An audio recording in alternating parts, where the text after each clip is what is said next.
Alliance of Downtown Civic Associations, ADCO, and he is going to give an update to us on the proposed Airbnb legislation. And of course, as we all know, this is a very major issue here in the North, so we are very anxious to hear what you have to say. Hi everyone.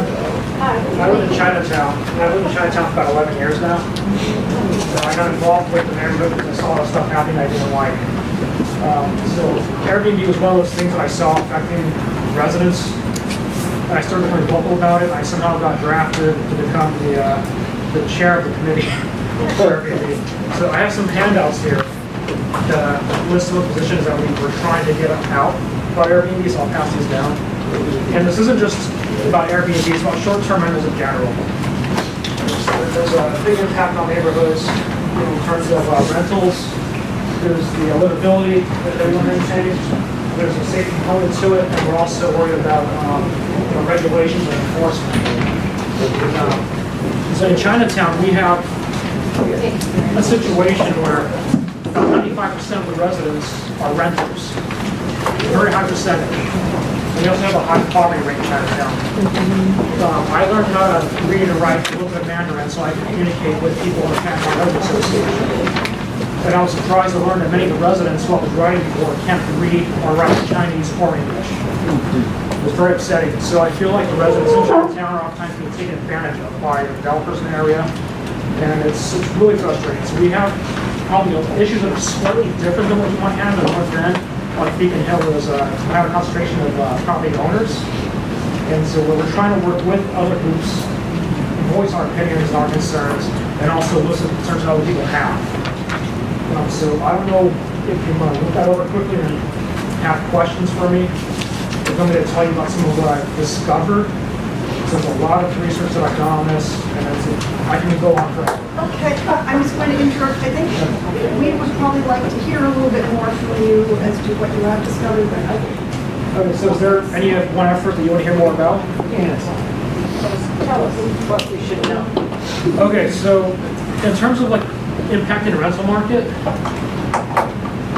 what happened is so in Chinatown we have entire buildings where residents are being displaced so that short-term renters can come in and effectively make a lot more money. And it works out well for them because they can go from charging $30 a night to charging $200, $300, $400. We have one building now that's worth about $700, $800 per night. It's one building that was sold by a member of the Chinatown community who still lives in Chinatown. He's a very good resident, been there forever.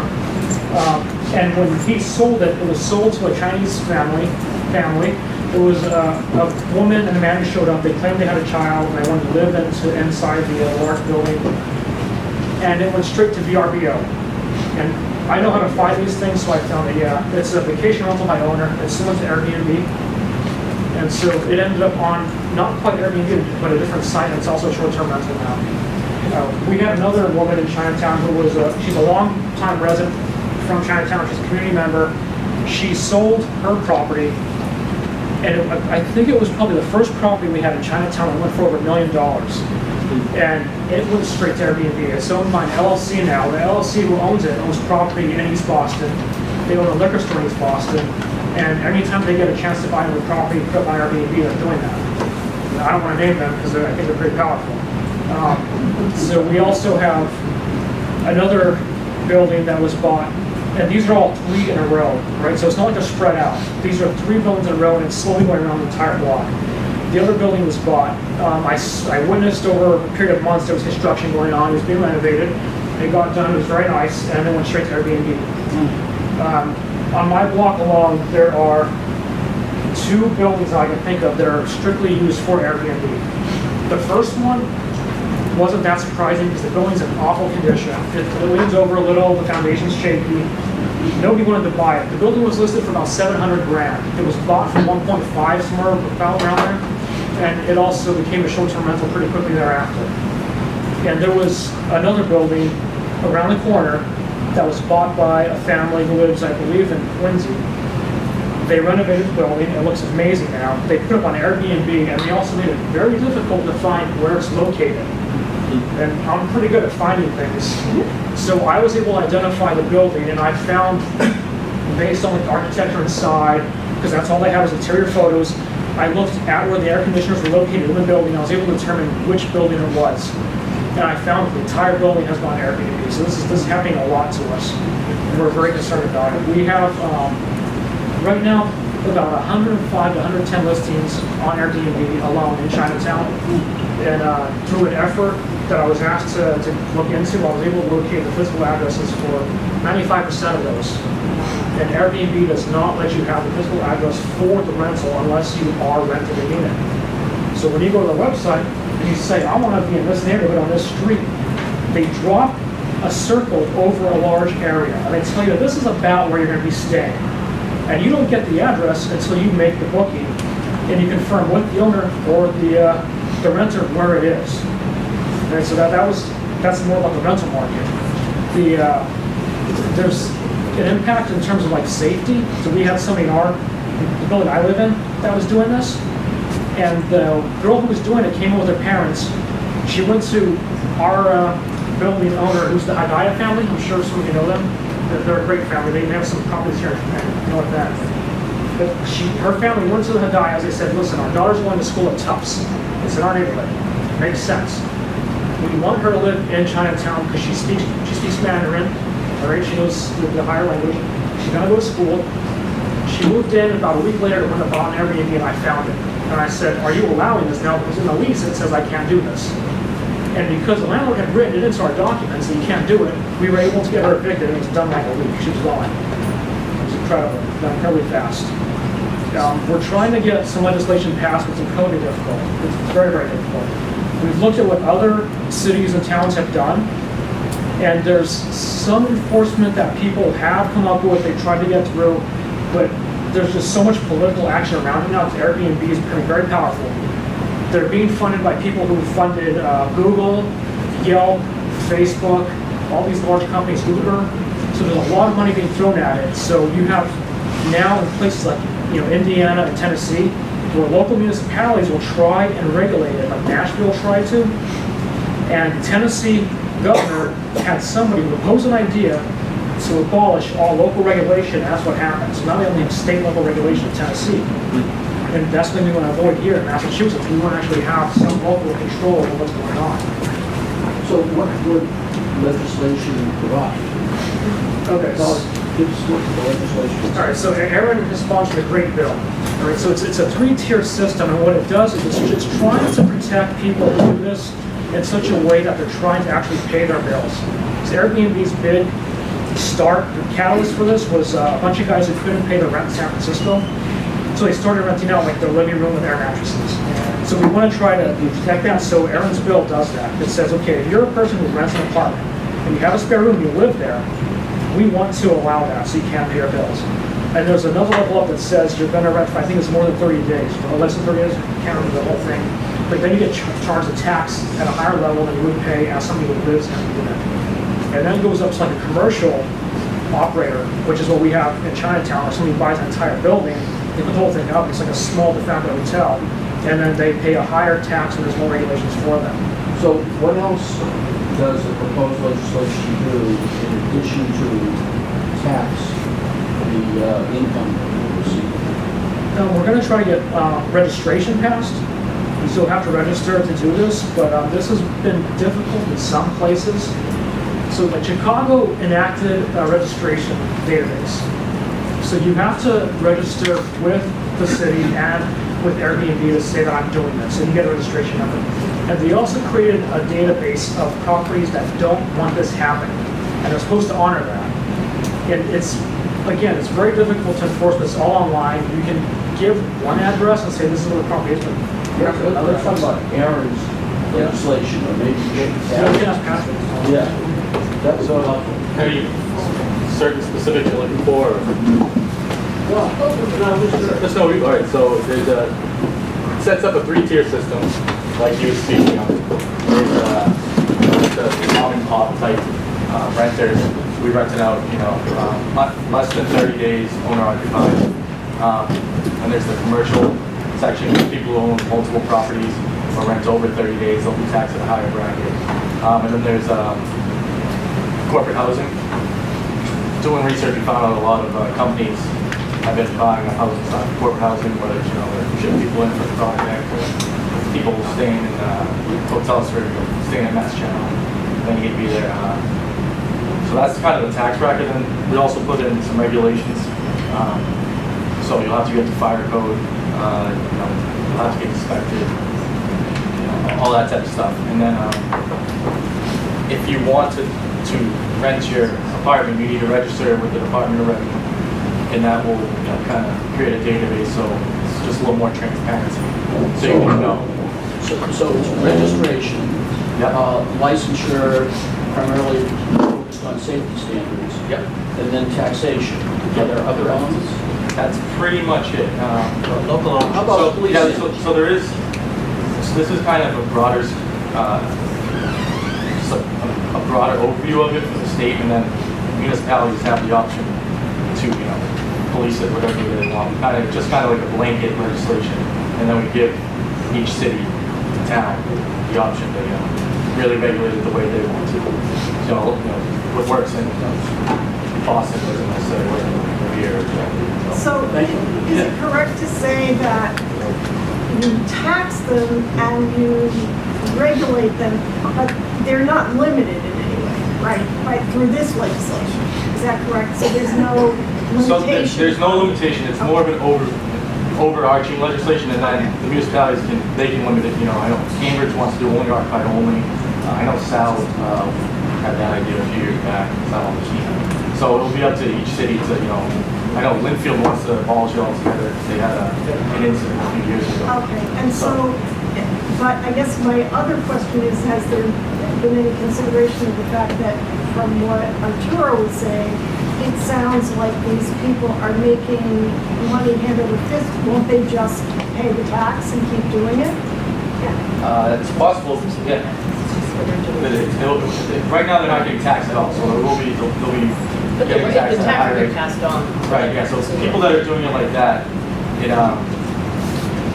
they are subject to, you know, a very much higher tax. Like even, we could go, depending what the city wants to do, above the hotel tax. So kind of disincentivize people from doing it that way. If they're not in that bill, the provision that if you're renting, the landlord has to give you permission to go to Airbnb. Well, yeah, that's the idea with the registration. So if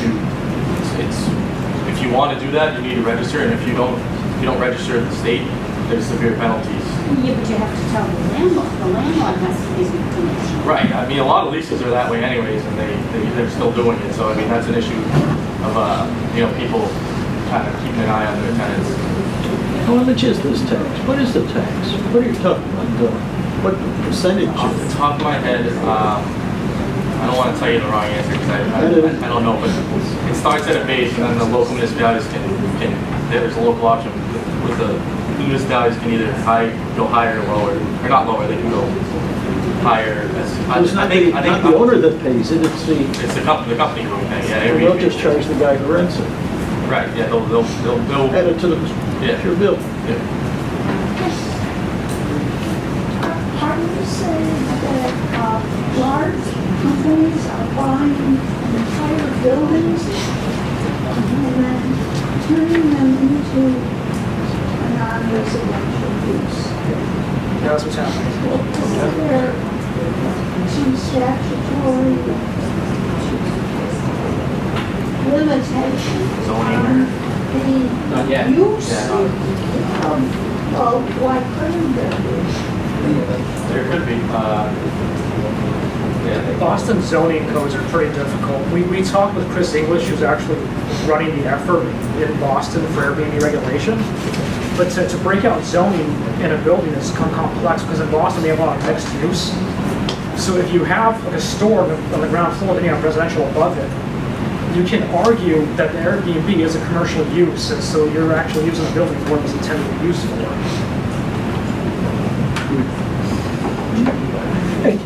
Just to be clear then, if we're regulating and we're licensing and we're taxing, the phenomenon of neighborhoods losing affordable housing goes on unless and until there's something definitive in the municipality. So whether we support this, and again, they'll just pass through the tax monies, we're not really dealing with the loss of units for single people, people partners, and for families.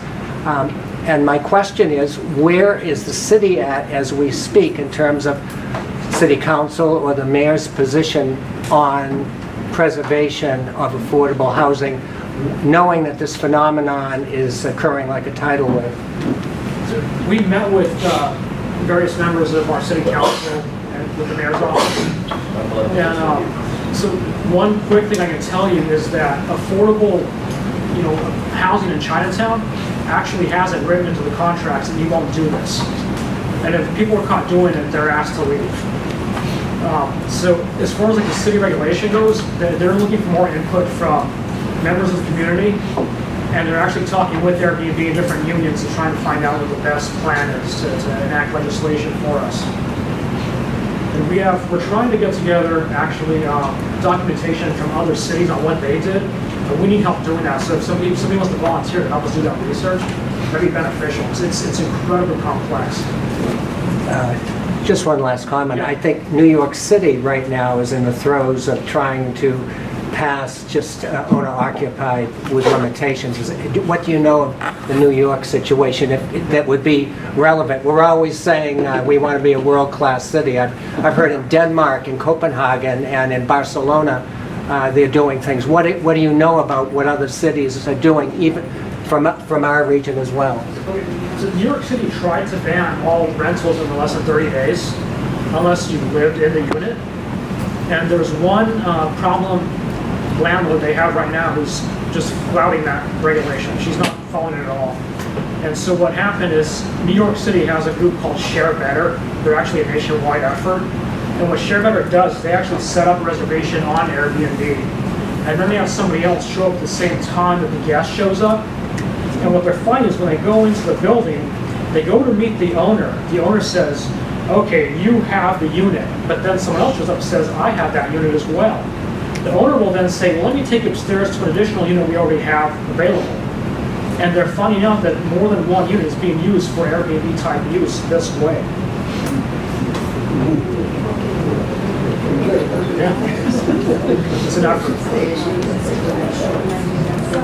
Does anyone else have questions for Arturo, or would you like to?